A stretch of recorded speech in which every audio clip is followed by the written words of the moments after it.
De todas as autoridades que foram presas durante e em virtude dos ataques do dia 8 de janeiro, a que permanece presa é o Coronel Naime. Diga-se de passagem, uma das maiores injustiças. O grande fato é que a esposa dele veio a público através de postagens pedindo socorro, porque o estado de saúde dele está cada vez mais grave. Ele foi novamente encontrado desacordado dentro da cela e nas postagens que foram publicadas pelo jornal o Metrópolis, a gente vai entender um pouco mais a situação do Coronel Naime. Também a gente vai discutir ainda nesse editorial o teor do depoimento de Alexandre de Moraes e sua família à Polícia Federal. Enfim, como você sabe, ele prestou depoimento à Polícia Federal juntamente com a sua família e hoje o teor do seu depoimento foi divulgado na mídia e nos jornais de grande circulação. E também vamos falar da Rede Globo e a nova ligação da Rede Globo com o governo Lula, que está sendo alvo de críticas de todos os demais jornais. Mexeram no ego e no bolso de toda a mídia e a Globo já começa a incomodar. A gente vai falar tudo isso aqui nesse editorial, então seja muito bem-vindo, que prazer ter você aqui. Se você puder, dá um like pra gente, curta, compartilha, é muito importante para dar mais engajamento ao nosso canal. E, enfim, a gente vai fazer análise de todas essas matérias e muitas outras que fazem parte desse editorial. Muito obrigado por estar aqui conosco. Mais uma vez eu agradeço a confiança de você ter passado um dia todo comigo, acompanhando as matérias, os nossos 5 editoriais do dia e estar aqui conosco ao final do dia nesse último editorial, para entender um pouco mais o que acontece no nosso Brasil, para se manter sempre atualizado e bem informado. Então, muito obrigado, gratidão pela sua confiança. Mas bora lá, eu sei que você está aqui para analisar as matérias, não é para ficar conversando fiado. Então vamos começar? Vamos começar com essa matéria do jornal Metrópolis. É uma coluna chamada Grande Angular por Lília Tarran e Isadora Teixeira e ela trata do caso Naime. Única autoridade ainda presa pelo 8 de janeiro, o coronel Naime passa mal de novo na prisão. Esposa do coronel da Polícia Militar do Distrito Federal, Jorge Eduardo Naime, disse que marido parece estar morrendo aos poucos e faz um apelo. Enfim, ela fez postagens em suas redes sociais e nas postagens ela escreveu o seguinte, para quem não se recorda, esse é o coronel Naime. Eu acompanhei o depoimento dele, fiz várias manifestações aqui durante a CPMI dos atos do dia 8 de janeiro, a gente fez uma leitura do depoimento dele e a gente vai falar um pouco sobre isso, sobre esse depoimento dele. Mas é importante a gente colocar aqui para vocês o trecho onde a matéria foi publicada pela esposa dele, que chama Mariana Adorno Naime, tá bom? E ela escreve o seguinte: peço socorro a todas as autoridades e a todas as pessoas que consigam nos ajudar de forma direta ou indireta. Ele foi forte demais esse tempo todo. Conseguiu manter-se firme, mas, infelizmente, já são quase 6 meses de injustiça. O sofrimento que ele e nós estamos submetidos é estarrecedor. Todos estamos doentes. Gostaria muito de pedir a todos os amigos e familiares que se unissem a nós, especialmente nessa semana em clamor, a Deus pela saúde e liberdade do coronel Naime. Ele está no limite de suas forças físicas. Está insustentável a tortura que ele está sendo submetido. É inexplicável para um profissional que se doou 30 anos para a sociedade do Distrito Federal e hoje está preso injustamente, porque saiu do seu pedido de licença para ajudar os seus irmãos de farda, após ser acionado no dia 8 de janeiro. Entender porque só ele, o único que estava de férias e não participava de nenhum grupo de inteligência ou coordenação ou planejamento sobre as manifestações do dia 8 de janeiro, está preso há mais de 170 dias. É enlouquecedor. Foram as palavras da Mariana Naime. O que eu preciso tecer de comentário com vocês sobre esse caso?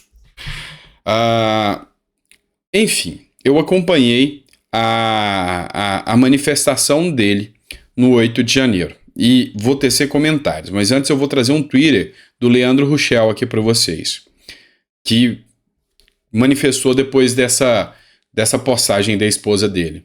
Qual foi o crime do coronel? Por que ele segue preso? se não oferece risco para a sociedade. Nem tem a menor condição de prejudicar as investigações, que são os pré-requisitos para a prisão preventiva.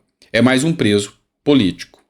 E citou aqui a matéria da Grande Angular, aqui do Metrópolis. Enfim, sobre o depoimento do Coronel Naime. Eu, com toda certeza, me senti menos crente e confiante na atuação dos parlamentares que estavam na CPMI dos atos do dia 8 de janeiro. Porque eles viram a injustiça latente na frente deles e não fizeram nada. Ali nos depoimentos do Coronel Naime ficou nítido que ele estava de férias. Compareceu quando foi chamado. Ele prestou todos os depoimentos. Ele não se calou. Ele foi ferido. Ele deu toda a atenção. Ele não participava dos grupos e foi utilizado como bode expiatório de toda essa situação. E ali, vários parlamentares de esquerda, inclusive teve a Soraya Tronic, que hoje é base do Lula, apoia o Lula, que falou que enxergava com toda clareza que ele estava preso injustamente. Todos os deputados da direita ou oposição disseram que ele estava preso injustamente, mas não fizeram nada, absolutamente nada. Se quisessem, ali mesmo, um habeas corpus poderia ter sido feito, assinado pelos parlamentares e feito a solicitação de que a própria CPMI pudesse encaminhar esse pedido de liberdade de habeas corpus para o Coronel Naime. Então poderia ter sido feito, sim, e não se fez. E hoje a gente sabe que ele já perdeu 14 quilos na prisão, ele já está debilitado, ele está lá injustamente e, enfim, a gente não sabe o porquê e nem as condições pela qual se mantém a prisão dele. Haja vista que, sequer a data dos atos do dia 8 de janeiro, a denúncia tinha sido apresentada, o que é uma violação flagrante à legislação penal. Enfim, partindo para a segunda matéria agora, nós vamos falar do caso Alexandre de Moraes. A nossa menção aqui é uma matéria do jornal Metrópolis e o teor do depoimento do ministro Alexandre de Moraes foi divulgado hoje nas redes sociais e também na mídia. Matéria do Metrópolis, o título: Moraes diz à Polícia Federal que foi chamado de bandido e que seu filho levou tapa. É grande o teor do que ele falou e a gente tem acesso pelo que a mídia traz, afinal, corre em segredo de justiça, mas alguns pontos do depoimento esposados pela mídia nos chamam a atenção. E aqui são esses pontos que eu vou discutir com vocês. E aqui, enfim, ela começa falando que em depoimento à Polícia Federal, na segunda-feira, o ministro Alexandre de Moraes e mais 4 familiares reforçaram que sofreram agressões, todos repetiram a mesma versão contra o Alex Zanata Bignotto e a Andrea Mantovani, enfim, eles mantiveram a mesma versão. A grande questão aqui é um ponto que eu deixei em negrito aqui para vocês grafado. Segundo trechos do depoimento de Alexandre de Moraes, depois da família ingressar na sala VIP, a mulher começou a gravar Alexandre de Moraes. Opa, então temos uma filmagem? Tem-se uma filmagem? 2 pontos. O que aconteceu com essa filmagem? Essa filmagem justifica a busca e apreensão. Quando a busca e apreensão aconteceu, o que eles estavam buscando era esta filmagem. Porque aqui admite-se que ela estava gravando os dois. O porquê que essa filmagem não foi liberada até agora? Nem por parte dela e nem por parte da Polícia Federal que fez a busca e apreensão nos celulares. Esse é o primeiro ponto, tá? E, segundo o Alexandre de Moraes, ela começou a gritar que ele tinha fraudado as urnas e roubado as eleições. Alertado pelos 3 filhos do ministro, que ainda faziam o credenciamento, que se não parasse, seria gravada e processada, a André chamou o marido. Então, na versão deles, foram os filhos que falaram: se você não parar, nós vamos te gravar e vamos te processar. Tá? Na filmagem que a família apresentou e uma repórter da CNN disse que ela vê o próprio Alexandre de Moraes falando estas palavras. Então, fica a versão aí da jornalista. E aí, conclui-se aqui com outro ponto interessante. A família de Moraes relatou à PF que Roberto, então, avançou contra o filho do ministro, chamando-o de filho de bandido, comunista e ladrão. Em seguida, deu um tapa no rosto do filho de Moraes, que teria feito os óculos saírem do lugar. O empresário foi contido por um estrangeiro que estava no local. Quem é esse estrangeiro?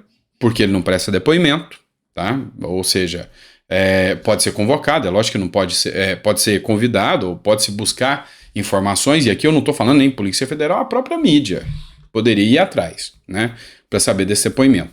Mas enfim, já tem uma versão circulando de policiais federais, e está na mídia, de que o tapa não foi no rosto, foi no braço. Mas aqui, novamente, eles sustentam uma afirmação de que o tapa foi no rosto. A filmagem vai dizer tudo. Então, só depois das filmagens é que nós vamos ter o contexto final aqui. É óbvio que agressões físicas ou verbais não se justificam de forma alguma e deve ser veementemente repudiado. É óbvio. Mas, entretanto, a verdade também precisa ser à tona. Não existem seres supremos que são donos da verdade e que não precisam provar aquilo que alegam. Então, depois das filmagens, é que tudo será, enfim, esclarecido, tá bom? Vamos lá, pessoal. Outro ponto que a gente precisa discutir aqui agora, mudando de assunto, é a liberação das verbas públicas, do dinheiro nosso, para comprar emissoras de TV. Para que as pautas interessantes sejam, novamente, veiculadas em grandes mídias. E aí é o alvo de críticas do momento. Vou trazer para vocês, esse aqui é o Twitter do Mário Frias, que é deputado federal, faz um trabalho excelente aqui pelo estado de São Paulo, que publicou o seguinte: Globo recebe em publicidades do governo Lula quase o dobro da Record, SBT e Band juntas. Em pouco mais de 6 meses, veículos de comunicação da emissora carioca receberam ao menos 54,4 milhões em propagandas da SECOM. SECOM é a Secretaria de Comunicação. Ou seja, do seu dinheiro de pagador de impostos, 54 milhões só nesses 6 meses foi para a Globo falar bem do Lula nos editoriais deles. É isso que está acontecendo, para fazer publicidade do governo federal. E aí isso aqui está sendo alvo de críticas, muitas críticas. Uma delas foi do Mário Frias, mas não para por aí não, o pessoal da esquerda também está criticando. O Glenn Greenwald, que é jornalista, ele que foi responsável pela Operação Vaza Jato, que pegou conversas do Moro, você deve lembrar, e ele que é de esquerda. Ele fez críticas aqui à Globo também. Parabéns à Globo por retomar o seu tradicional e merecido lugar no topo da árvore do dinheiro do governo. Ou seja, se vendeu ao governo, é o teor do que ele se diz aqui. E aí ele publica: Globo desbanca Record e sob Lula volta a liderar verbas de publicidade do governo. Ou seja, é o poder do dinheiro, mais uma vez, falando alto. Não para por aqui. Revista Fórum. Globo fica com 57% do bolo publicitário no governo Lula. SECOM se afasta da política de mídia de Bolsonaro, ou seja, a política de mídias, redes sociais, investe em televisão, também em redes sociais e principalmente em jornais. Ou seja, uma prática muito conhecida já do anterior governo Lula, uma prática já muito conhecida, existente aí durante as gestões petistas, que muita gente já conhece. Então, críticas à revelia aí do nosso dinheiro público, né? Ou seja, do mau uso do nosso dinheiro público. Vamos lá, pessoal. Mais uma matéria que eu trago para vocês agora é sobre o Campos Neto e é do jornal O Antagonista. Enfim, uma série de ataques contra o Campos Neto já começou. E aí, como a gente já está acostumado, órgãos do governo são utilizados para investigar, buscar informações, acuar essas pessoas que são pedras no sapato do atual do governo. O Tribunal de Contas da União investiga o presidente do Banco Central por pensar em fazer algo. Vamos explicar isso para vocês. O Campos Neto, ele deu uma entrevista e disse que ele talvez considera a possibilidade de passar à iniciativa privada a gestão de parte dos ativos sobre a administração do banco. Ou seja, segundo ele, pode ser que ele resolva pegar parte do dinheiro que é cobrado e passar para a iniciativa privada para que a iniciativa privada possa fazer essa cobrança e aí, enfim, é só a administração. O dinheiro continua sendo do Banco Central. E ele falou que talvez ele pense em fazer isso. E aí, o Tribunal de Contas da União já acionou o Campos Neto, falou para ele prestar esclarecimento por que ele pensou isso, porque não tem plano, não tem projeto, não tem um estudo, não tem uma viabilidade e não tem início disso. Ele só falou que pensa na possibilidade. E o TCU já intimou ele a pensar, a prestar esclarecimento porque ele pensou isso. É o que fala a matéria aqui da revista Antagonista. Você entende a gravidade de tudo isso? E o pior, já disse que ele está proibido e impedido de atuar em qualquer sentido em colocar na iniciativa privada a gestão dos ativos do banco. Tá, aí é onde entra a questão abusiva. O Banco Central tem autonomia para tomar suas decisões. E não com base em achismo, o Tribunal de Contas tem poder para fiscalizar. Se iniciada a atividade, apresentados planos, apresentados projetos, e esses projetos foram inviáveis, aí sim, pode haver uma crítica e até uma condenação no Campos Neto. Agora, uma condenação por algo que ele falou, é bem típico do que a gente vê na gestão PT. Às vezes o que você fala é muito, mas muito pior do que o que você faz. Mas eu não digo isso sozinho, eu não penso assim sozinho. Vocês vão entender o porquê, através de uma matéria do Estadão. Esse aqui é o Twitter do Estadão que diz o seguinte: o populismo penal de Lula. Não se defende a democracia com agressões ao princípio da presunção de inocência, nem com a criminalização indiscriminada dos apoiadores de determinada corrente política. Aqui ele está tecendo críticas sobre o caso Mantovani, onde Lula conversou, fez uma fala que está sendo comparada à fala ditatorial de exterminar, eliminar parte da população que ele julga como animal, só porque essa ala é bolsonarista, que essa ala não pensa como ele. Meu Deus, direita e esquerda fazem parte da democracia. A democracia é criada e instituída para que o debate público possa ser pacífico, ordeiro e que aconteça, que exista. Opinião do Estadão. Em nome da democracia, Lula propõe punitivismo autoritário e debocha do princípio da presunção de inocência.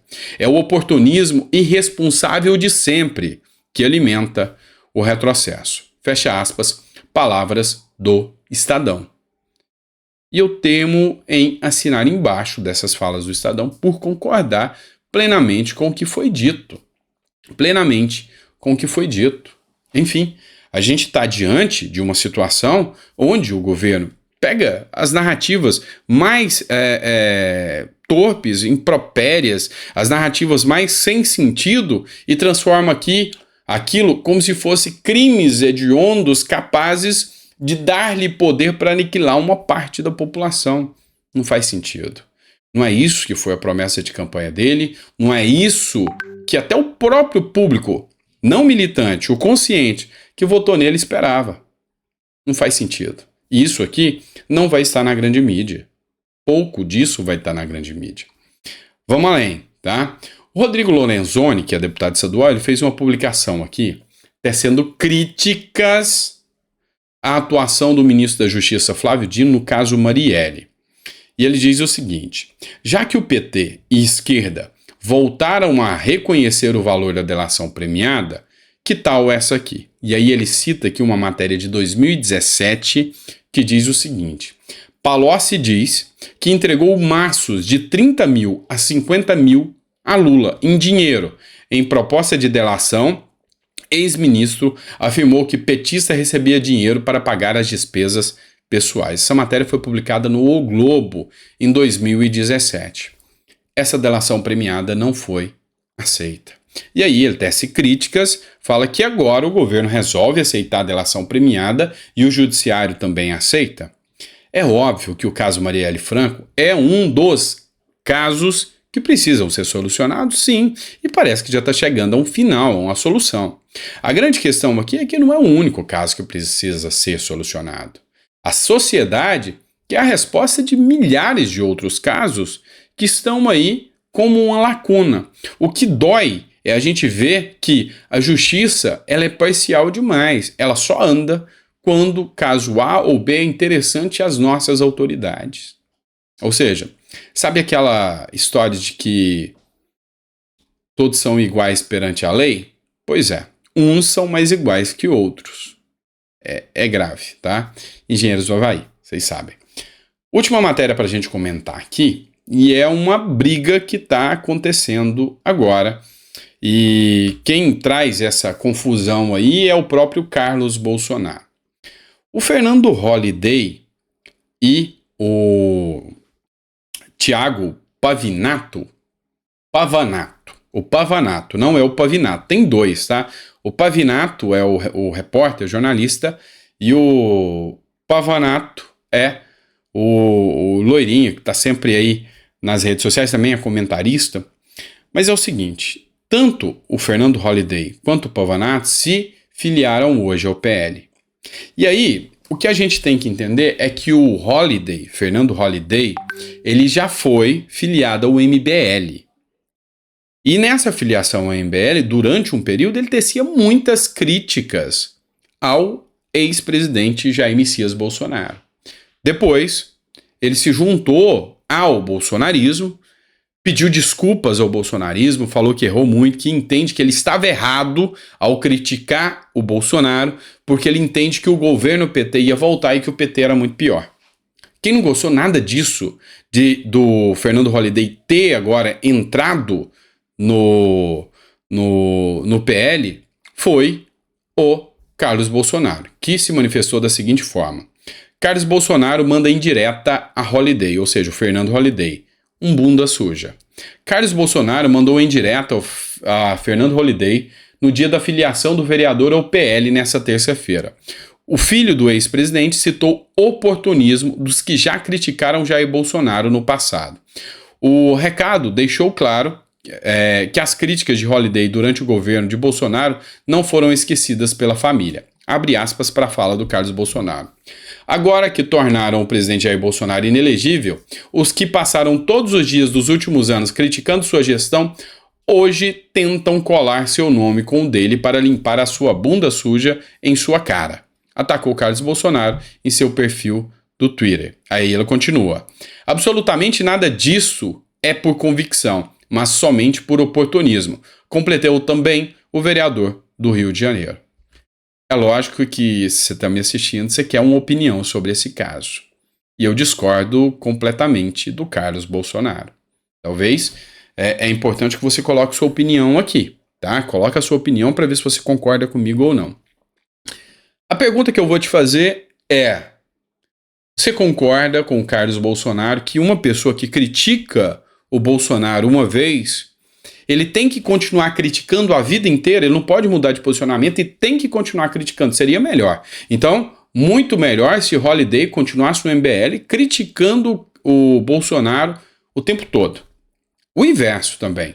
Uma pessoa que apoiou Lula, ele tem que continuar apoiando Lula até o final do mandato. Ele não pode voltar atrás e falar, opa, eu errei, não concordo com o Lula. Eu acho que não faz sentido.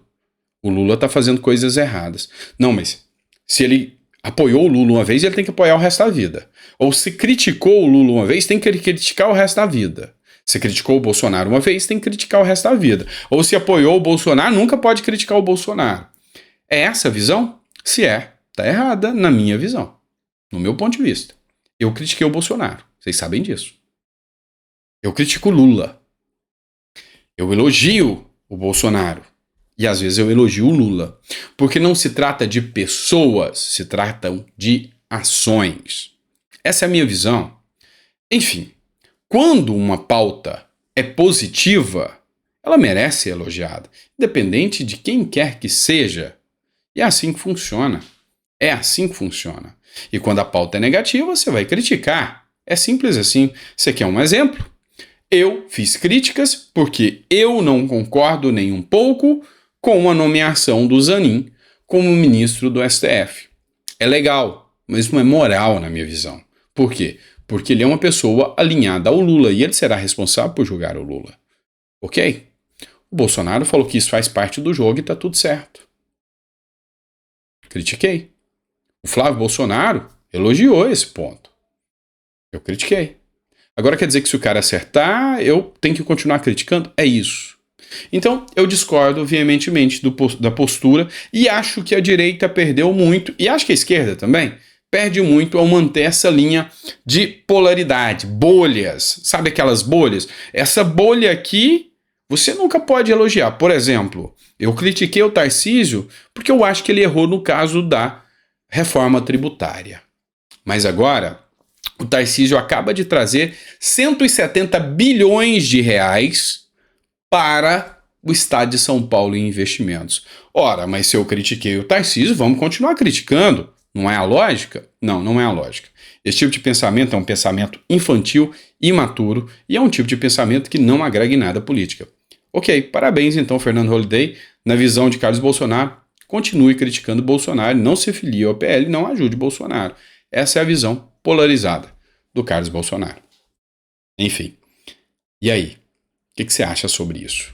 Se você discorda de mim, é muito interessante você colocar o seu comentário. E o porquê? É assim que funcionam as ideias. É no debate. Ah, eu não concordo com isso. Por quê? Ah, eu concordo. Por quê? Vamos chegar num consenso? Essa é a beleza da democracia. Essa é a falta de democracia que eu critico do governo Lula. Que se ele não concorda com você, ele quer te calar. Não é assim que funciona. A democracia é debate, é bonito o debate. Eu sou um filósofo. O filósofo, ele acha que esse debate, essa discussão de ideias é o que aprimora o conhecimento e o entendimento humano e é que faz a evolução total da própria alma. Essa é a minha visão, tá? Então põe seu comentário, concordando ou discordando do que eu falei agora. E se você criticar agora, não precisa criticar o resto da vida não, tá? Pode elogiar depois. Ou se você elogiar agora, na hora que eu errar, faz que nem minha mãe, puxa a orelha. Tem que ser assim. Foi assim que eu aprendi, tá bom? Grande abraço, fica com Deus e até o próximo editorial.